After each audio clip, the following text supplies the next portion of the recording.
ಎಲ್ಲರಿಗೂ ನಮಸ್ಕಾರ. ನವಚೇತನ ಎಜುಕೇಷನ್ಗೆ ನಿಮಗೆಲ್ಲರಿಗೂ ಸ್ವಾಗತ.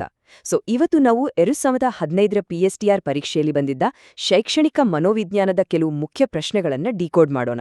ಅಂದ್ರೆ ಬರೀ ಉತ್ತರ ತಿಳ್ಕೊಳ್ಳೋದಲ್ಲ, ಆ ಪ್ರಶ್ನೆಗಳ ಹಿಂದಿರೋ ಕಾನ್ಸೆಪ್ಟ್ ಏನು ಅನ್ನೋದನ್ನ ಆಳವಾಗಿ ಅರ್ಥ ಮಾಡ್ಕೊಳ್ಳೋಣ. ಸರಿ, ಹಾಗಾದ್ರೆ ಶುರು ಮಾಡೋಣ ಅಲ್ದಾ? ಸರಿ, ನಮ್ಮ ಇವತ್ತಿನ ಚರ್ಚೆನ 4 ಮುಖ್ಯ ಭಾಗಗಳಾಗಿ ವಿಂಗಡಿಸ್ಕೊಂಡಿದೀವಿ. ಮೊದಲು ಕಲಿಯುವ ಮಗುವಿನ ಬಗ್ಗೆ, ಅಂದ್ರೆ ಅವರ ಬೆಳವಣಿಗೆಯ ಬಗ್ಗೆ ಮಾತಾಡೋಣ. ಆಮೇಲೆ ಈ ಕಲಿಕೆ ಅನ್ನೋ ಪ್ರಾಸೆಸ್ ಹೇಗಿರುತ್ತೆ ಅಂತ ನೋಡೋಣ. ಮೂರನೇದಾಗಿ ಕ್ಲಾಸ್ ರೂಮ್ನಲ್ಲಿ ಮಕ್ಕಳನ್ನ ಯಾವುದು ಮೋಟಿವೇಟ್ ಮಾಡುತ್ತೆ ಅನ್ನೋದನ್ನ ಅರ್ಥ ಮಾಡ್ಕೊಂಡು ಕೊನೆಗೆ ಶಿಕ್ಷಕರಾದ ನಾವು ಯಾವೆಲ್ಲ ಟೂಲ್ಸ್ ಬಳಸಬಹುದು ಅನ್ನೋದನ್ನ ಚರ್ಚಿಸೋಣ. ಇದು ನಮ್ಮ ಇವತ್ತಿನ ಪ್ಲಾನ್. ಬನ್ನಿ ಹಾಗಾದ್ರೆ ಮೊದಲನೇ ಭಾಗಕ್ಕೆ ಹೋಗೋಣ. ವಿಕಾಸಗೊಳ್ಳುತ್ತಿರುವ ಕಲಿಯುವವರು. ಈ ಸೆಕ್ಷನ್ನಲ್ಲಿ ಮಕ್ಕಳ ಮನಸ್ಸಿನೊಳಗೆ ಇಣುಕಿ ನೋಡೋಣ. ಅವರು ಹೇಗೆ ಯೋಚನೆ ಮಾಡ್ತಾರೆ, ಈ ಜಗತ್ತನ್ನ ಅವರ ದೃಷ್ಟಿಯಲ್ಲಿ ಹೇಗೆ ನೋಡ್ತಾರೆ, ಮತ್ತೆ ಅವರ ಬೆಳವಣಿಗೆಯ ಬೇರೆ ಬೇರೆ ಹಂತಗಳು ಯಾವುವು ಅನ್ನೋದರ ಮೇಲೆ ಫೋಕಸ್ ಮಾಡೋಣ. ಓಕೆ, ಈ ಪ್ರಶ್ನೆ ನೋಡಿ.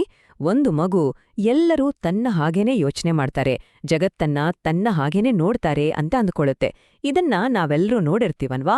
ಚಿಕ್ಕ ಮಕ್ಕಳು ತಾನು ಕಣ್ಮುಚ್ಕೊಂಡ್ರೆ ಇಡೀ ಪ್ರಪಂಚವೇ ಮಾಯವಾದ ಹಾಗೆ ಅಂದುಕೊಳ್ಳುತ್ತೆ, ಅಥವಾ ತನಗಿಷ್ಟವಾದ ಗೊಂಬೆ ಎಲ್ಲರಿಗೂ ಇಷ್ಟ ಆಗಲೇಬೇಕು ಅಂತ ಹಠ ಮಾಡುತ್ತೆ. ಸೈಕಾಲಜಿಯಲ್ಲಿ ಈ ಗುಣಕ್ಕೆ ಒಂದು ನಿರ್ದಿಷ್ಟವಾದ ಹೆಸರಿದೆ. ಏನದು ಅಂತ ಯೋಚನೆ ಮಾಡಿ. ಸರಿ, ಇದಕ್ಕೆ ಉತ್ತರ ಈಗೋಸೆಂಟ್ರಿಸಂ. ಕನ್ನಡದಲ್ಲಿ ಹೇಳೋದಾದ್ರೆ ಅಹಂ ಕೇಂದ್ರಿತ. ಇದು ಜೀನ್ ಪಿಯಾಜೆಯವರ ಅರಿವಿನ ವಿಕಾಸ ಸಿದ್ಧಾಂತ ಇದೆಯಲ್ವಾ, ಅದರ 2ನೇ ಹಂತ, ಅಂದ್ರೆ ಪ್ರೀ ಆಪರೇಷನಲ್ ಸ್ಟೇಜ್ನ ಒಂದು ಮುಖ್ಯ ಲಕ್ಷಣ. ಇಲ್ಲಿ ಒಂದು ವಿಷಯವನ್ನ ಸ್ಪಷ್ಟಪಡಿಸಬೇಕು. ಈಗೋಸೆಂಟ್ರಿಸಂ ಅಂದ್ರೆ ಸ್ವಾರ್ಥ ಅಂತ ಅಂದ್ಕೊಳ್ಬಾರ್ದು. ಇದು ಮಗುವಿನ ಬೆಳವಣಿಗೆಯ ಒಂದು ನ್ಯಾಚುರಲ್ ಸ್ಟೇಜ್ ಅಷ್ಟೇ. ಅವರಿಗೆ ಬೇರೆಯವರ ಪರ್ಸ್ಪೆಕ್ಟಿವ್ ಅರ್ಥ ಮಾಡ್ಕೊಳ್ಳೋ ಕೆಪಾಸಿಟಿ ಇನ್ನೂ ಬಂದಿರೋದಿಲ್ಲ. ಈಗ ಮುಂದಿನ ಪ್ರಶ್ನೆಗೆ ಬರೋಣ. ಇದೂ ಕೂಡ ಮಕ್ಕಳ ಅರಿವಿನ ಬಗ್ಗೆನೇ ಇದೆ. ಒಂದು ಮಗುವಿಗೆ ಬೇರೆ ಬೇರೆ ಎತ್ತರ ಮತ್ತು ಅಗಲ ಇರೋ ಗ್ಲಾಸ್ಗಳನ್ನ ಕೊಟ್ಟು ಅದನ್ನ ಒಂದು ಗ್ರಿಡ್ನಲ್ಲಿ ಸಿಸ್ಟಮ್ಯಾಟಿಕ್ ಆಗಿ ಜೋಡಿಸೋಕೆ ಹೇಳ್ತಾರೆ. ಇಲ್ಲಿ ಗಮನಿಸಿ, ಮಗು ಬರೀ ಎತ್ತರ ಅಥವಾ ಬರೀ ಅಗಲವನ್ನ ನೋಡದೆ ಸಾಲ್ದು, ಎರಡನ್ನೂ ಒಂದೇ ಸಾರಿ ತಲೆಯಲ್ಲಿಟ್ಕೋಬೇಕು. ಈ ಟಾಸ್ಕ್ ಮಗುವಿನ ಯಾವ ಸ್ಕಿಲ್ ಅನ್ನ ಟೆಸ್ಟ್ ಮಾಡುತ್ತೆ? ಈ ಸ್ಕಿಲ್ಗೆ ನಾವು ಬಹುಮುಖ ಶ್ರೇಣೀಕರಣ ಅಥವಾ ಮಲ್ಟಿ ಡೈಮೆನ್ಷನಲ್ ಸೀರಿಯೇಷನ್ ಅಂತ ಕರಿತೇವೆ. ಅಂದ್ರೆ ಒಂದಕ್ಕಿಂತ ಹೆಚ್ಚು ಡೈಮೆನ್ಷನ್ಗಳಲ್ಲಿ ಸಾರ್ಟ್ ಮಾಡೋದು. ನೋಡಿ, ಮಗು ಮೊದಲೇನ್ ಮಾಡುತ್ತೆ? ಮೊದಲನೇ ಗುಣ ಅಂದ್ರೆ ಎತ್ತರವನ್ನ ಗಮನಿಸುತ್ತೆ, ಆಮೇಲೆ 2ನೇ ಗುಣ ಅಗಲವನ್ನ ನೋಡುತ್ತೆ. ಫೈನಲ್ ಆಗಿ ಈ ಎರಡೂನ್ನೂ ಕಂಬೈನ್ ಮಾಡಿ ಪರ್ಫೆಕ್ಟ್ ಆಗಿ ಗ್ರಿಡ್ನಲ್ಲಿ ಜೋಡಿಸ್ತೆ. ಇದು ಮಗುವಿನ ತಾರ್ಕಿಕ ಚಿಂತನೆ ಎಷ್ಟು ಡೆವಲಪ್ ಆಗಿದೆ ಅನ್ನೋದನ್ನ ತೋರಿಸುತ್ತೆ. ಸರಿ, ಮಕ್ಕಳ ವಿಕಾಸದ ಬಗ್ಗೆ ನೋಡಿದ್ವಿ. ಈಗ ನಮ್ಮ 2ನೇ ಸೆಕ್ಷನ್ಗೆ ಹೋಗೋಣ. ಕಲಿಕೆಯ ಪ್ರಕ್ರಿಯೆ. ಅಂದ್ರೆ ನಾವು ಕಲಿಯೋದು ಹೇಗೆ, ನಮ್ಮ ಮೆಮೊರಿ ಹೇಗೆ ಕೆಲಸ ಮಾಡುತ್ತೆ, ಕಲ್ತಿದ್ದು ಹೇಗೆ ಜ್ಞಾಪಕ ಇರುತ್ತೆ, ಈ ಎಲ್ಲಾ ವಿಷಯಗಳ ಬಗ್ಗೆ ಈಗ ನೋಡೋಣ. ಇದಂತೂ ನಮ್ಮೆಲ್ಲರ ಲೈಫ್ನಲ್ಲಿ ಆಗಿರುತ್ತೆ ಅಲ್ವಾ?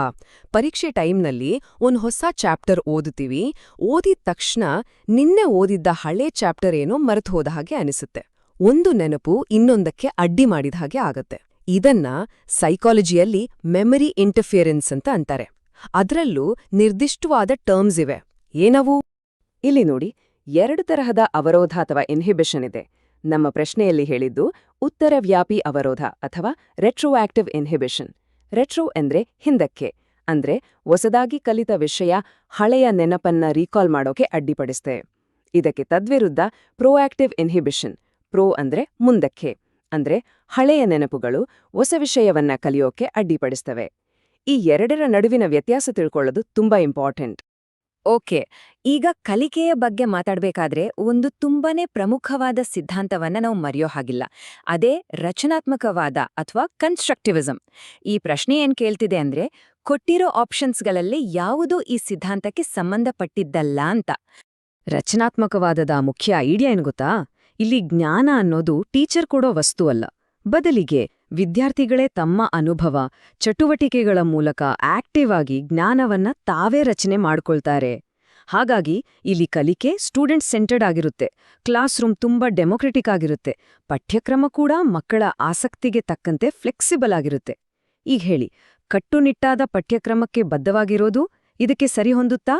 ಖಂಡಿತ ಇಲ್ಲ. ಅದೇ ಸರಿಯಾದ ಉತ್ತರ. ಸರಿ, ಮಗು ಹೇಗೆ ಬೆಳೆಯತ್ತೆ, ಹೇಗೆ ಕಲಿಯತ್ತೆ ಅಂತ ನೋಡಿದ್ವಿ. ಈಗ 3ನೇ ಭಾಗಕ್ಕೆ ಬರೋಣ. ಪ್ರೇರಣೆ ಮತ್ತು ತರಗತಿಯ ವಾತಾವರಣ. ಅಂದ್ರೆ ಮಕ್ಕಳ ವರ್ತನೆಯ ಹಿಂದಿರೋ ಯಾಕೆ ಅನ್ನೋದನ್ನ ಹುಡ್ಕೋಣ. ಯಾಕೆ ಕೆಲವರು ಚೆನ್ನಾಗಿ ಓದ್ತಾರೆ? ಯಾಕೆ ಕೆಲವರು ತುಂಟಾಟ ಮಾಡ್ತಾರೆ? ಅವರನ್ನ ಕಲಿಯೋಕೆ ಪ್ರೇರೇಪಿಸೋ ಶಕ್ತಿ ಯಾವ್ದು? ಬನ್ನಿ ತಿಳ್ಕೊಳ್ಳೋಣ. ಇದಂತೂ ಕಾಮನ್ ಸೀನ್ ಅಲ್ವಾ? ಎಕ್ಸಾಮ್ನಲ್ಲಿ ಮಾರ್ಕ್ಸ್ ಕಡಿಮೆ ಬಂದ್ರೆ ನಾನು ಸರಿಯಾಗಿ ಓದಿಲ್ಲ ಅಂತ ಹೇಳೋ ಬದಲು ಕ್ವೆಶ್ಚನ್ ಪೇಪರ್ ತುಂಬಾ ಟಫ್ ಇತ್ತು ಅಥವಾ ಟೀಚರ್ ಸರಿಯಾಗಿ ಪಾಠ ಮಾಡಿಲ್ಲ ಅಂತ ಹೇಳೋದು. ಅಂದ್ರೆ ತಮ್ಮ ತಪ್ಪನ್ನ ಬೇರೆಯವರ ಮೇಲೆ ಹಾಕೋದು. ಇದನ್ನ ಸೈಕಾಲಜಿಯಲ್ಲಿ ಒಂದು ಡಿಫೆನ್ಸ್ ಮೆಕ್ಯಾನಿಸಮ್ ಅಂದ್ರೆ ಮಾನಸಿಕ ರಕ್ಷಣಾ ತಂತ್ರ ಅಂತ ಕರೀತಾರೆ. ಹೌದು, ಈ ರಕ್ಷಣಾ ತಂತ್ರದ ಹೆಸರು ಪ್ರಕ್ಷೇಪಣ ಅಥವಾ ಪ್ರೊಜೆಕ್ಷನ್. ಅಂದ್ರೆ ತನ್ನಲ್ಲಿರೋ ನೆಗೆಟಿವ್ ಫೀಲಿಂಗ್ಸ್, ಉದಾಹರಣೆಗೆ ಇಲ್ಲಿ ಫೇಲ್ ಆಗಿರೋ ನೋವು, ಆತಂಕ, ಇದನ್ನೆಲ್ಲ ಒಪ್ಕೊಳ್ಳೋಕೆ ಕಷ್ಟ ಆದಾಗ ಅದನ್ನ ಒಂದು ಹೊರಗಿನ ವಸ್ತುವಿನ ಮೇಲೆ ಅಂದ್ರೆ ಪ್ರಶ್ನೆ ಪತ್ರಿಕೆಯ ಮೇಲೆ ಪ್ರೊಜೆಕ್ಟ್ ಮಾಡೋದು. ಇದು ಅವರ ಅಹಂ ಅಥವಾ ಈಗೋವನ್ನು ಕಾಪಾಡ್ಕೊಳ್ಳೋಕೆ ನಮ್ಮ ಮನಸ್ಸು ಅರಿವಿಲ್ದಂತೆ ಮಾಡೋ ಒಂದು ಪ್ರಯತ್ನ. ಸರಿ, ನೆಗೆಟಿವ್ ಸೈಡ್ ನೋಡಿದ್ವಿ. ಈಗ ಒಂದು ಪಾಸಿಟಿವ್ ಉದಾಹರಣೆ ನೋಡೋಣ. ಒಬ್ಬ ವಿದ್ಯಾರ್ಥಿ ಇದ್ದಾನೆ. ಅವನಿಗೆ ಮ್ಯಾಥ್ಸ್ನಲ್ಲಿ ಕಷ್ಟದ ಪ್ರಾಬ್ಲಮ್ ಸಾಲ್ವ್ ಮಾಡೋದು ಅಂದ್ರೆ ಸಿಕ್ಕಾಪಟ್ಟೆ ಇಷ್ಟ. ಅದರಿಂದ ಸಿಗೋ ಖುಷಿಗಾಗಿ, ಆ ಚಾಲೆಂಜ್ಗೋಸ್ಕರ ಅದನ್ನ ಮಾಡ್ತಾನೆ. ಇಲ್ಲಿ ಅವನಿಗೆ ಯಾರೂ ಮಾರ್ಕ್ಸ್ ಕೊಡ್ತಿಲ್ಲ, ಹೊಗಳ್ತಿಲ್ಲ ಅಥವಾ ಬೈತಾನೋಡಿಲ್ಲ. ಹಾಗಿದ್ರೆ ಅವನನ್ನ ಡ್ರೈವ್ ಮಾಡ್ತಿರೋ ಫೋರ್ಸ್ ಯಾವುದು? ಮೋಟಿವೇಷನ್ನಲ್ಲಿ 2 ಮುಖ್ಯ ವಿಧಗಳಿವೆ. ಒಂದು ಆಂತರಿಕ ಪ್ರೇರಣೆ ಅಥವಾ ಇಂಟ್ರಿನ್ಸಿಕ್ ಮೋಟಿವೇಷನ್. ಅಂದ್ರೆ ಪ್ರೇರಣೆ ಒಳಗಿನಿಂದ ಬರುತ್ತೆ, ಖುಷಿಗಾಗಿ, ಕ್ಯೂರಿಯಾಸಿಟಿಗಾಗಿ ಅಥವಾ ಏನನ್ನಾದ್ರೂ ಸಾಧಿಸ್ದೆ ಅನ್ನೋ ತೃಪ್ತಿಗಾಗಿ ಕೆಲಸ ಮಾಡೋದು. ಇನ್ನೊಂದು ಬಾಹ್ಯ ಪ್ರೇರಣೆ ಅಥವಾ ಎಕ್ಸ್ಟ್ರಿನ್ಸಿಕ್ ಮೋಟಿವೇಷನ್. ಅಂದ್ರೆ ಪ್ರೇರಣೆ ಹೊರಗಿನಿಂದ ಬರುತ್ತೆ, ಮಾರ್ಕ್ಸ್, ದುಡ್ಡು, ಹೊಗಳಿಕೆ ಅಥವಾ ಶಿಕ್ಷೆಯಿಂದ ತಪ್ಸ್ಕೊಳ್ಳೋಕೆ ಕೆಲಸ ಮಾಡೋದು. ಸೊ ನಮ್ಮ ಗಣಿತದ ಹುಡುಗನ ಕೇಸ್ನಲ್ಲಿ ಅದು ಸ್ಪಷ್ಟವಾಗಿ ಆಂತರಿಕ ಪ್ರೇರಣೆ. ಸರಿಯೇ, ನಾವು ಈಗ ಕೊನೆಯ ಮತ್ತು ಅಷ್ಟೇ ಇಂಪಾರ್ಟೆಂಟ್ ಆದ ಸೆಕ್ಷನ್ಗೆ ಬಂದಿದ್ದೀವಿ, ಶಿಕ್ಷಕರ ಸಾಧನಗಳು ಅಂದ್ರೆ ಟೀಚರ್ಸ್ ಟೂಲ್ ಕಿಟ್. ಒಬ್ಬ ಶಿಕ್ಷಕರಾಗಿ ಕ್ಲಾಸ್ ರೂಮ್ನಲ್ಲೇ ಬರೋ ಸಮಸ್ಯೆಗಳನ್ನ ಅರ್ಥ ಮಾಡ್ಕೊಳ್ಳೋಕೆ, ನಮ್ಮ ಟೀಚಿಂಗನ್ನ ಇನ್ನೂ ಬೆಟರ್ ಮಾಡ್ಕೊಳ್ಳೋಕೆ ಯಾವೆಲ್ಲ ಸೈಕೊಲಾಜಿಕಲ್ ಮೆಥಡ್ಗಳನ್ನ ಬಳಸ್ಬೋದು ಅಂತ ಈಗ ನೋಡೋಣ. ಒಂದು ಸನ್ನಿವೇಶವನ್ನ ಕಲ್ಪನೆ ಮಾಡ್ಕೊಳ್ಳಿ. ಒಬ್ಬ ವಿದ್ಯಾರ್ಥಿ ವಾರಗಟ್ಲೆ, ತಿಂಗ್ಳುಗಟ್ಲೆ ಶಾಲೆಗೆ ಬರ್ತಿಲ್ಲ. ಕಾರಣ ಕೇಳಿದ್ರೆ ಏನೂ ಹೇಳ್ತಿಲ್ಲ. ಇದು ಟೀಚರ್ಗೆ ದೊಡ್ಡ ತಲೆನೋವು. ಸಮಸ್ಯೆ ತುಂಬಾ ಕಾಂಪ್ಲೆಕ್ಸ್ ಆಗಿರಬಹುದು. ಮನೆಯಲ್ಲಿ ಸಮಸ್ಯೆಯೋ, ಆರೋಗ್ಯದ ಸಮಸ್ಯೆಯೋ ಅಥವಾ ಬೇರೆ ಏನೋ ಇರಬಹುದು. ಇಂಥ ಒಂದು ವೈಯಕ್ತಿಕ ಸಮಸ್ಯೆಯನ್ನ ಆಳವಾಗಿ ಅರ್ಥ ಮಾಡ್ಕೊಡಕ್ಕೆ ಒಬ್ಬ ಟೀಚರ್ಗಿರೋ ಬೆಸ್ಟ್ ಮೆಥಡ್ ಯಾವುದು? ಇಂಥ ಸಂದರ್ಭಗಳಿಗೆ ಇರುವ ಅತ್ಯುತ್ತಮ ವಿಧಾನವೇ ವ್ಯಕ್ತಿ ಅಧ್ಯಯನ ಅಥವಾ ಕೇಸ್ ಸ್ಟಡಿ ಮೆಥಡ್. ಯಾಕಂದ್ರೆ ಇಲ್ಲಿ ನಾವು ಒಬ್ಬ ವ್ಯಕ್ತಿಯನ್ನ ಆಳವಾಗಿ ಎಲ್ಲ ಆಂಗಲ್ಗಳಿಂದ ಸ್ಟಡಿ ಮಾಡ್ತೀವಿ. ಅವರ family background, friend circle, health condition, ಅವರ ಇಂಟ್ರೆಸ್ಟ್ಗಳು, ಹೀಗೆ ಪ್ರತಿಯೊಂದು ಮಾಹಿತಿಯನ್ನು ಕಲೆ ಹಾಕಿ ಸಮಸ್ಯೆಯ ಮೂಲವನ್ನ ಹುಡುಕೋ ಪ್ರಯತ್ನ ಮಾಡ್ತೀವಿ. ಓಕೆ, ನಮ್ಮ ಇವತ್ತಿನ ಚರ್ಚೆಯ ಕೊನೆಯ ಕಾನ್ಸೆಪ್ಟ್. ಒಬ್ಬ ಟೀಚರ್ ಆಗಿ ನಾವು ಕ್ಲಾಸ್ನಲ್ಲಿ ಒಂದು ಹೊಸ ಟೀಚಿಂಗ್ ಟೆಕ್ನಿಕ್ ತಂದಿದ್ದೀವಿ ಅಂದ್ಕೊಳ್ಳಿ. ಅದು ನಿಜವಾಗ್ಲೂ ವರ್ಕ್ ಆಗ್ತಿದ್ಯಾ? ಮಕ್ಕಳ ಮೇಲೆ ಪಾಸಿಟಿವ್ ಪರಿಣಾಮ ಬೀರುತ್ತಿದ್ಯಾ? ಇದನ್ನ ವೈಜ್ಞಾನಿಕವಾಗಿ ಅಂದ್ರೆ ಸೈಂಟಿಫಿಕ್ ಆಗಿ ಪ್ರೂವ್ ಮಾಡೋದು ಹೇಗೆ? ಸುಮ್ನೆ ನನಗೆ ಅನಿಸುತ್ತೆ ಅಂತ ಹೇಳಿದ್ರೆ ಸಾಲ್ದು ಅಲ್ವಾ? ಇದಕ್ಕೆ ಉತ್ತರ ಪ್ರಾಯೋಗಿಕ ವಿಧಾನ ಅಥವಾ ಎಕ್ಸ್ಪೆರಿಮೆಂಟಲ್ ಮೆಥಡ್. ಇದು ಕಾರಣ ಮತ್ತು ಪರಿಣಾಮದ ಸಂಬಂಧವನ್ನ ಕಂಡುಹಿಡಿಯೋಕೆ ಇರುವ ಬೆಸ್ಟ್ ವಿಧಾನ. ಸಿಂಪಲ್ ಆಗಿ ಹೇಳೋದಾದ್ರೆ, ಕ್ಲಾಸನ್ನ 2 ಗ್ರೂಪ್ಗಳಾಗಿ ಮಾಡ್ತಾರೆ. ಒಂದು ಗ್ರೂಪ್ಗೆ ಹೊಸ ಮೆಥಡ್ನಲ್ಲಿ ಪಾಠ ಮಾಡ್ತಾರೆ, ಇನ್ನೊಂದು ಕಂಟ್ರೋಲ್ ಗ್ರೂಪ್ಗೆ ಹಳೆ ಮೆಥಡ್ನಲ್ಲೇ ಪಾಠ ಮಾಡ್ತಾರೆ. ಆಮೇಲೆ ಇಬ್ಬರ ರಿಸಲ್ಟ್ಸನ್ನ ಕಂಪೇರ್ ಮಾಡ್ತಾರೆ. ಇದ್ರಿಂದ ನಮ್ಮ ಹೊಸ ಮೆಥಡ್ನಿಂದಲೇ ರಿಸಲ್ಟ್ಸ್ ಚೆನ್ನಾಗಿ ಬಂತಾ ಅಂತ ಖಚಿತವಾಗಿ ಹೇಳ್ಬೋದು. ಹಾಗಾದ್ರೆ ಇಷ್ಟೆಲ್ಲ ಚರ್ಚೆ ಮಾಡಿದ್ವಲ್ಲ, ಇದ್ರಿಂದ ನಾವು ಕಲಿಬೇಕಾದ ಮುಖ್ಯ ಪಾಠ ಏನು? ನೋಡಿ, ಈ ಪ್ರಶ್ನೆಗಳಿಗೆ ಉತ್ತರಗಳನ್ನ ಬೈಹಾಟ್ ಹೊಡೆಯೋದು ದೊಡ್ಡ ವಿಷಯವಲ್ಲ. ಅದರ ಬದಲು ಆ ಉತ್ತರಗಳ ಹಿಂದಿರೋ ಸೈಕೊಲಾಜಿಕಲ್ ಪ್ರಿನ್ಸಿಪಲ್ಸನ್ನ, ಆ ಯಾಕೆ ಅನ್ನೋದನ್ನ ಅರ್ಥ ಮಾಡ್ಕೊಳ್ಳೋದಿದ್ಯಲ್ವಾ, ಅದು ತುಂಬಾ ಮುಖ್ಯ. ಇದು ಬರೀ ಎಕ್ಸಾಮ್ ಪಾಸ್ ಮಾಡೋಕ್ಕೆಲ್ಲ, ಮುಂದೆ ಒಬ್ಬ ಬೆಟರ್, ಹೆಚ್ಚು ಪರಿಣಾಮಕಾರಿ ಟೀಚರ್ ಆಗೋಕೆ ನಿಜವಾಗ್ಲೂ ಹೆಲ್ಪ್ ಮಾಡುತ್ತೆ. ಸರಿ, ಇವತ್ತಿನ ಈ ವಿಶ್ಲೇಷಣೆ ಎಲ್ಲರಿಗೂ ಉಪಯುಕ್ತ ಆಯ್ತು ಅಂತ ಅನ್ಕೊಳ್ತೀನಿ.